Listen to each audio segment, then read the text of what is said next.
Então, você confia mesmo que Deus pode sustentar sua vida, que Deus pode sustentar sua família, não importando as condições? O programa Lar e Família de hoje é sobre esse assunto. Nós estamos continuando naquela série grande de temas, baseada no também grande Sermão da Montanha que foi pregado por Jesus e que a gente encontra no início do Evangelho de São Mateus. Evangelho de Mateus, capítulo 5, capítulo 6 e capítulo 7. Nós ainda estamos já há alguns programas no verso 26. E eu quero convidar você para ler comigo novamente o verso 26 do capítulo 6, que diz assim: observai as aves do céu, olha para a natureza, olha para a simplicidade da natureza, olha para os passarinhos, olhe para as plantas, tenha prazer nas coisas simples. Elas não semeiam, elas não colhem, elas não ajuntam em celeiros. Isso não quer dizer que você não precise fazer isso. Você precisa plantar, e eu também. Eu preciso plantar, eu preciso colher, eu preciso juntar em celeiros. Mas o que Jesus está querendo dizer é que mesmo as aves que não precisam fazer estas coisas são sustentadas por Deus. E porque ele diz: contudo, vosso Pai Celeste as sustenta. Porventura, não valeis vós muito mais do que as aves? E eu agora estou me lembrando de alguns textos da Bíblia que Deus tem usado para fortalecer a minha confiança no seu sustento, na sua provisão. Na verdade, a Mari e eu nos casamos sem estarmos em condições plenas para casar. Eu não sei se alguém se casa com todas as condições financeiras para se casar, porque é justamente o começo da vida, a gente tem dificuldades.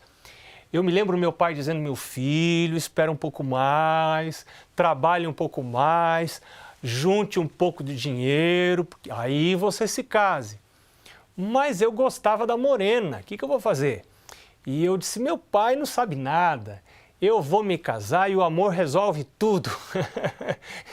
Eu sei que tem muita gente que pensa que o amor resolve tudo, mas eu já falei num programa anterior que em casa que falta pão, todo mundo reclama e ninguém tem razão. E quando eu me casei, pouca coisa a gente tinha em casa, quase não tínhamos móveis. Eu precisava comprar um carro, tinha acabado de comprar um carro. Então você sai do casamento com algumas dívidas, sem nada em casa. Não é fácil, realmente não é fácil. Muitos jovens já entram no casamento sem ter aprendido como gerenciar uma casa.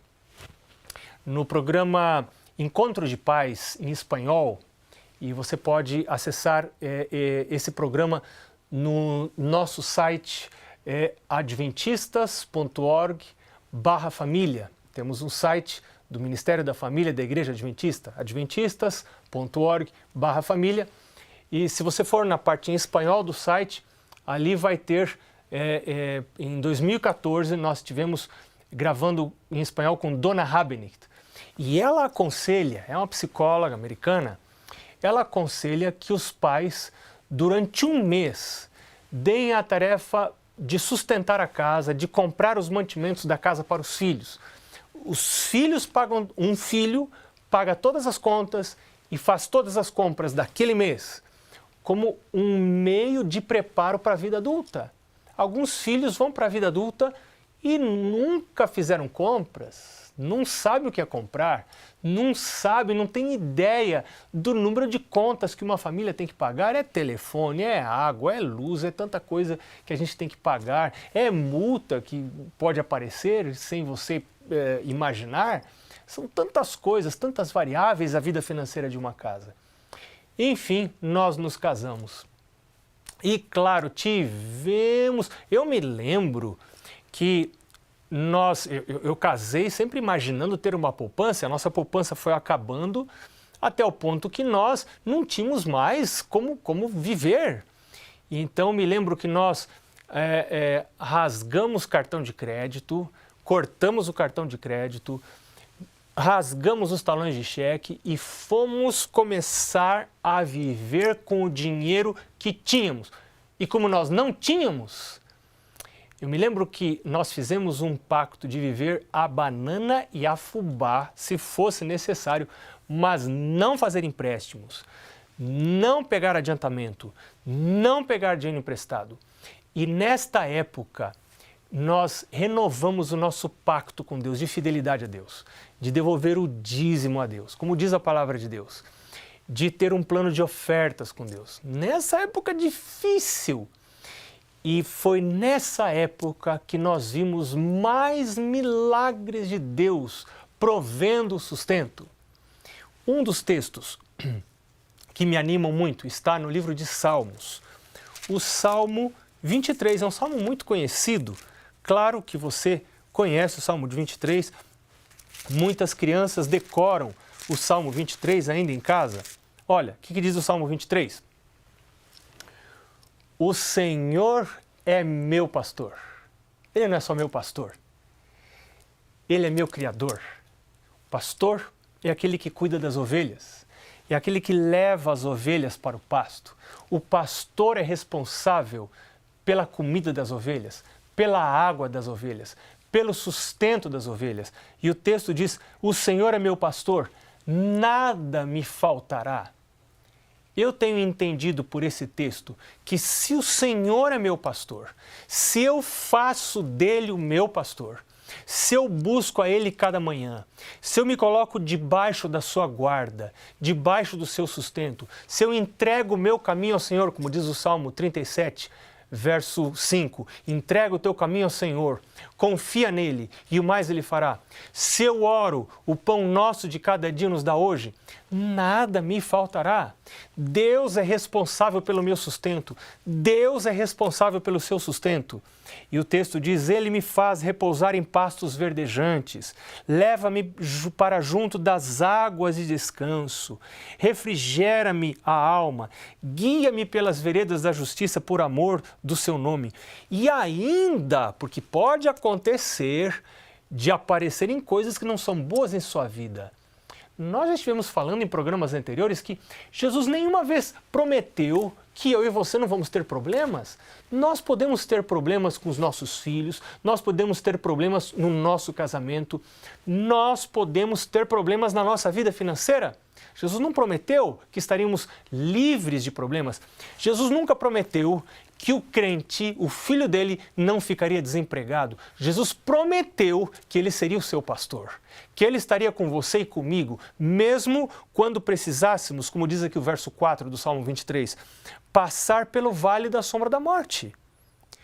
E Davi diz, eu não vou temer nenhum mal, porque tu estás comigo, o teu bordão e o teu cajado me consolam.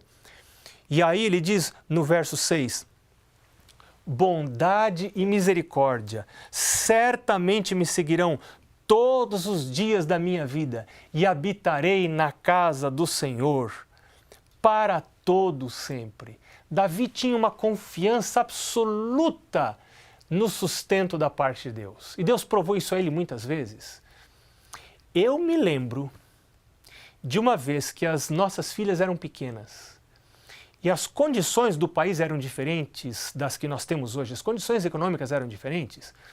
Eu me lembro de uma época em que nós tínhamos inflação de 50% ao mês. Isso significa que ao final do mês, se você tivesse guardado o seu dinheiro debaixo do colchão, você teria o seu salário valendo a metade do que valia no começo do mês. Então a gente precisava correr e comprar todas as coisas logo que ganhava o dinheiro. E eu me lembro que numa destas ocasiões, as nossas meninas, nós morávamos num lugar frio, as nossas meninas, uma delas, a minha esposa disse, meu bem, a blusa da escola, elas estudavam na escola adventista, a blusa da escola está muito pequena e já não serve, esta era mais nova. E no outro dia, minha esposa disse, agora a mais velha perdeu a blusa da escola. E você pode não acreditar, e às vezes nem eu acredito, mas a verdade é que nós não tínhamos dinheiro para comprar uma blusa de escola. E você se lembre que nós tínhamos um pacto, um trato entre nós dois, de não pedirmos adiantamento, de não pedirmos dinheiro emprestado. e de vivermos apenas dentro das nossas receitas. E nós tínhamos um plano de fazer o culto pela manhã, temos ainda até hoje, plano de fazer o culto pela manhã e o culto à noite. E naquela época, era possível para mim voltar para casa ao meio-dia, eu trabalhava bem ao lado de onde a gente morava, então eu podia voltar ao meio-dia para casa e logo depois do almoço a gente tinha uma rápida reunião de oração, mas assim, realmente muito rápida. Nós não conversávamos, nós não líamos nada, era só um momento de oração. Cada um dizia um motivo de gratidão e depois cada um, inclusive as meninas, que eram pequenas, cada um dizia um motivo pelo qual queria fazer um pedido a Deus, uma petição a Deus. E eu me lembro que quando minha esposa me comunicou da falta das blusas, precisaríamos comprar 2 blusas, eu pensei, nós vamos levar esse assunto à nossa reunião de oração. Ali daquela reunião de oração, nós recebemos muitas coisas de Deus. Deus nos respondeu muitas orações. Deus ouve as famílias que oram. Deus é um Deus vivo, é um Deus que ouve, é um Deus que vê e é um Deus que conhece as nossas necessidades. Mas por alguma razão, eu acabei me esquecendo de levar esse pedido a Deus. Mas uns 3 dias depois, quando nós fomos abrir a porta da sala, para o lado de fora, nós morávamos num prédio com vários obreiros, funcionários da igreja. Quando eu abri a porta, do lado de fora, na maçaneta, havia uma sacola, uma bolsa plástica de supermercado pendurada. E nós, curiosos, fomos ver o que havia dentro daquela bolsa. E quando abrimos, você já pode imaginar o que tinha dentro da bolsa. Quando nós abrimos a bolsa, haviam não uma, não 2, mas 3 blusas de uniforme. Nós temos 2 filhas e o Senhor nos enviou 3 blusas, como que dizendo, filho, eu posso dar muito mais do que você precisa. Filho, será que antes que clamem, eu lhes responderei. Estando eles ainda falando, eu os ouvirei. Deus ama você. O que Deus faz por mim, Ele pode fazer por você. Deus não faz acepção de pessoas. Deus não tem filhos prediletos. A todos Ele ama. Deus ama você também. E nós vamos continuar falando sobre esse assunto logo após o intervalo. Fica aí que a gente já volta.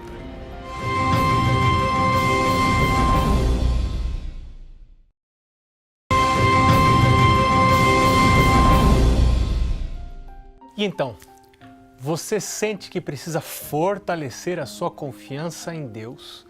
Você sente que precisa fortalecer a sua confiança na capacidade de provisão da parte de Deus? Ele pode prover, Ele é bom, Ele conhece todas as coisas, Ele sustenta o mundo, o universo em suas mãos, Ele é o Criador das estrelas, Ele é o Criador dos animais, Ele é o Criador das plantas. O mundo todo foi feito por Ele. Você pode confiar nele. Nós, no primeiro bloco, estudamos rapidamente Salmo 23. O Senhor é meu pastor. E se o Senhor é meu pastor, nada de que eu realmente preciso me faltará. O Senhor Deus me sustenta. Ele pode me sustentar. Um outro texto que me faz muito bem, e eu quero partilhar com você, está no Salmo 37. Salmo 37, nós já vimos o verso 5, tem alguns versos muito interessantes no Salmo 37. O verso 3 diz assim, confia no Senhor, e faz o bem, habita na terra e alimenta-te da verdade, agrada-te do Senhor e Ele satisfará aos desejos do teu coração. Você tem falado para Deus dos desejos do seu coração?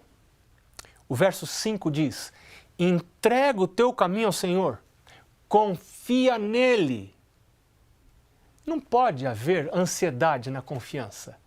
Quando você confia, você não pode estar ansioso. Como que você faz para confiar? Confiança é fé, é dependência de Deus. A fé vem pelo ouvir e ouvir a palavra de Deus. Quanto mais você lê a Bíblia, mais fé você terá, mais confiança você terá, menos você vai sofrer a ansiedade. Então, a fé, a confiança, sempre precisa estar baseada na palavra de Deus. São as histórias da palavra de Deus que fortalecem a sua confiança. São os textos, os versos da palavra de Deus que fortalecem a sua confiança. Um outro texto do Salmo 37, que também me faz muito bem, é o verso 25. Veja que interessante o verso 25. No verso 25, Davi diz assim: eu fui moço e já agora sou velho, ele disse. Porém, jamais vi o justo desamparado, nem a sua descendência mendigar o pão. Davi está falando da história da sua vida. Durante toda a sua vida, disse Davi, eu nunca vi o justo desamparado, nem a sua descendência mendigar o pão. E o verso 26 diz: é sempre compassivo, o justo, e empresta. Não tenha medo de emprestar. Quando você empresta, você está fazendo a obra de Deus.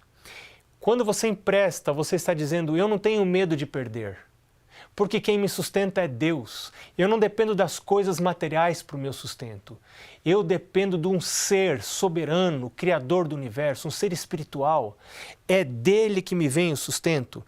Por isso diz que o justo é sempre compassivo e empresta, e a sua descendência será uma bênção. Esses dois textos são muito preciosos para mim. Eu quero convidar você para ler um outro texto que está no livro de Provérbios. Livro de Provérbios, capítulo 3. Provérbios, capítulo 3. Diz assim, olha que precioso isso aqui.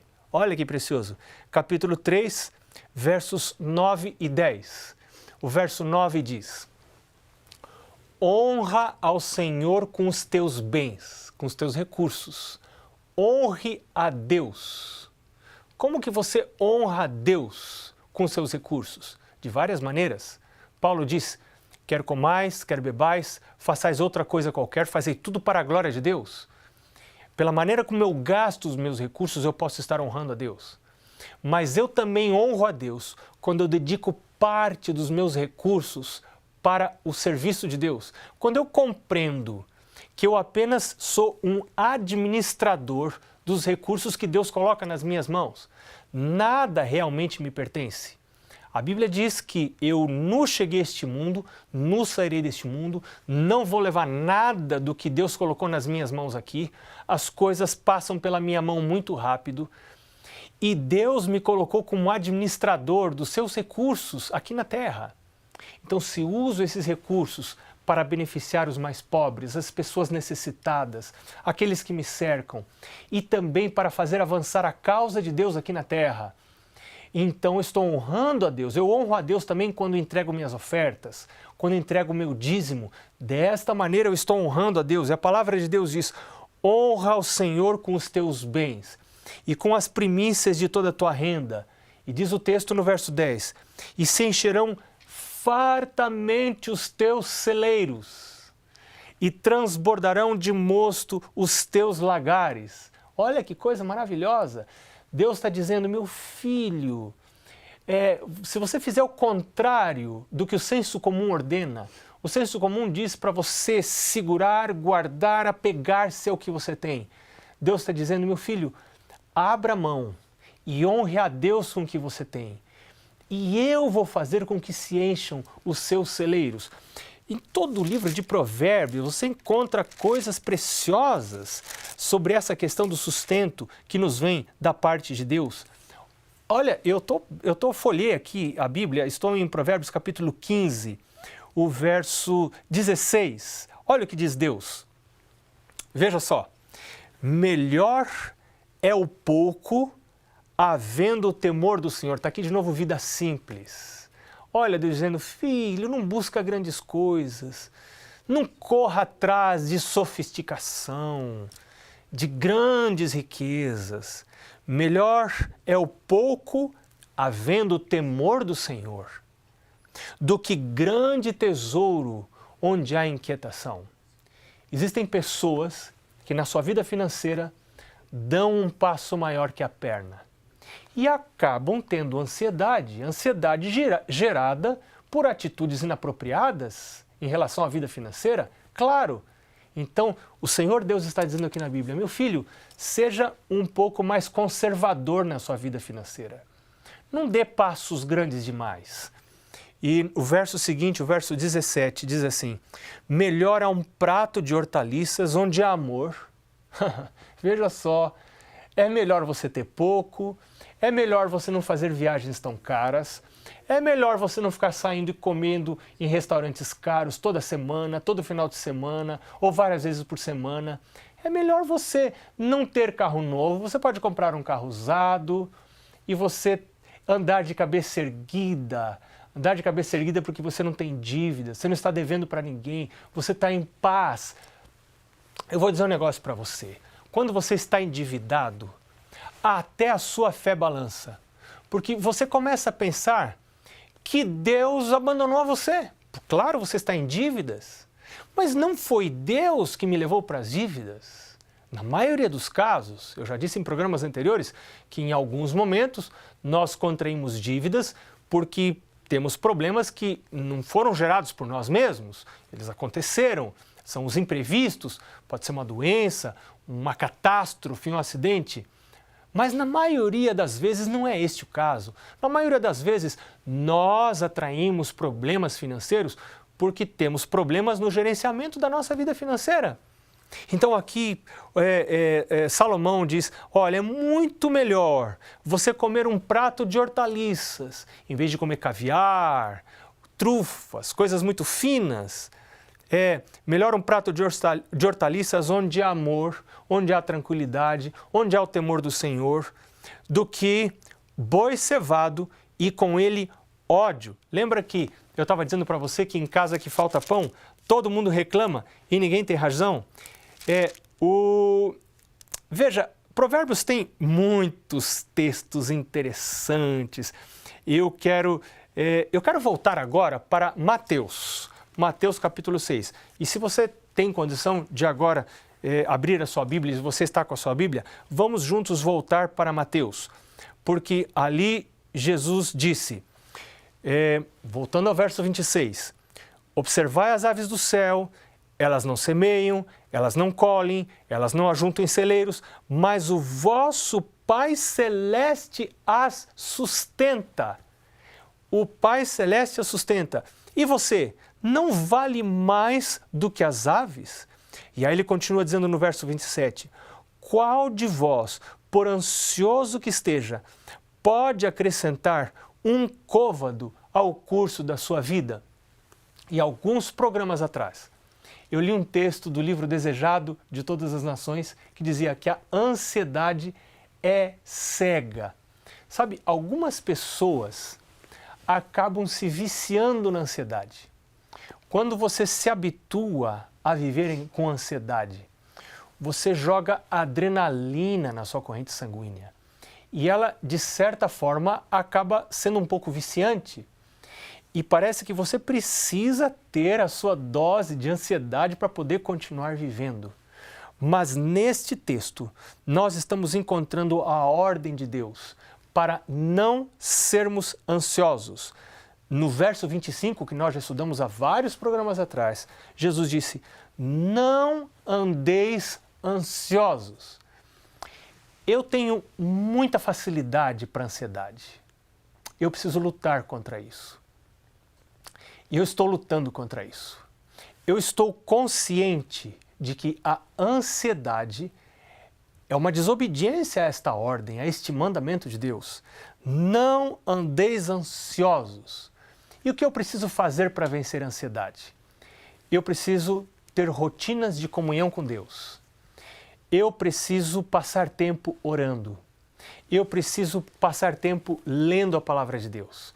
Quando eu leio a palavra de Deus, a fé vem pelo ouvir e ouvir a palavra de Deus. O contato com a palavra de Deus e a oração fortalecem a minha fé em Deus.